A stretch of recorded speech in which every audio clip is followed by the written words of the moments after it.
Alright guys, so I purchased this 360 great value extender, traps dust and dirt in tight spaces, and it's one handle and 3 unscented disposable dusters. I didn't even pay that attention.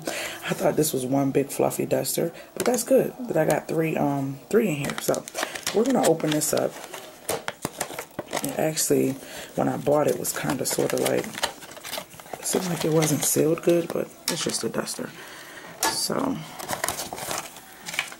these are the extra 2, and this is the actual duster, and you push this button to extend it apparently. Hold on, let me see if I can zoom out.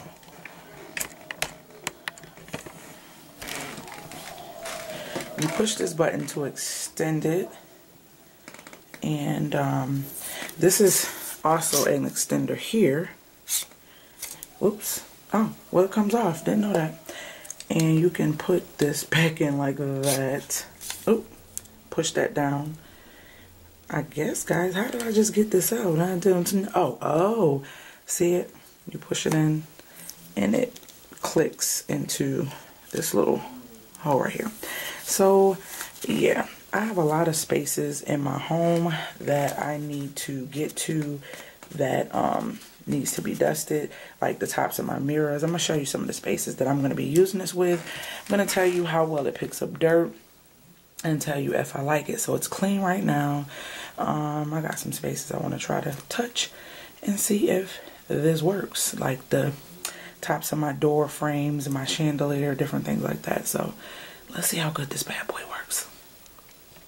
And I don't know how long this is, but it you can't flush these, so you will toss them.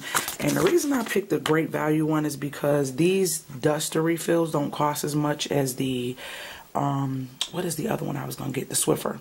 The duster refills cost too much, and these are really affordable, so I decided I will go with this one. And actually this one seemed more sturdier than the Swiffer one in the store, and I can just put it on a nice hook where all of my other brooms and different little dustpans and stuff are. And I think that's really cool. So let's go check this bad boy out. Alright guys, so first off, I'm going to let you know this is not a sponsored video. The reason I'm doing this video because you may be like I was, in and out, not knowing which way to turn, because you hear so much about Swiffer, but then you don't know a lot about the great value. I am a girl who likes to try off-brands, because off-brand doesn't mean it's not good, it just means that it's not the brand that everybody talks about, and it's usually less expensive. So I decided to go with this one because, one, it was way sturdier. The stick itself was way sturdier than the Swiffer. And then 2, the actual refills were way cheaper. 3, the actual kit, the first time buying kit, this kit here, was way cheaper than a Swiffer as well. I'm going through and I'm getting all the areas that we don't touch, meaning these areas don't get any smudges, any fingerprints, or any spills or anything, which means I don't have to use any form of liquid to clean them. We all know dust accumulates no matter whether it's touched or not, so when you take this duster and you go around your house a couple times throughout the week, you can make sure your house doesn't get really dusty and you'll be on top of the dust. So this is what this bad boy looks like. Your girl gives it a thumbs up. I hope you enjoyed the video and share it. If you were wondering where your girl was on social media, this is where I am. But hey, before you go, check out these great videos I have lined up.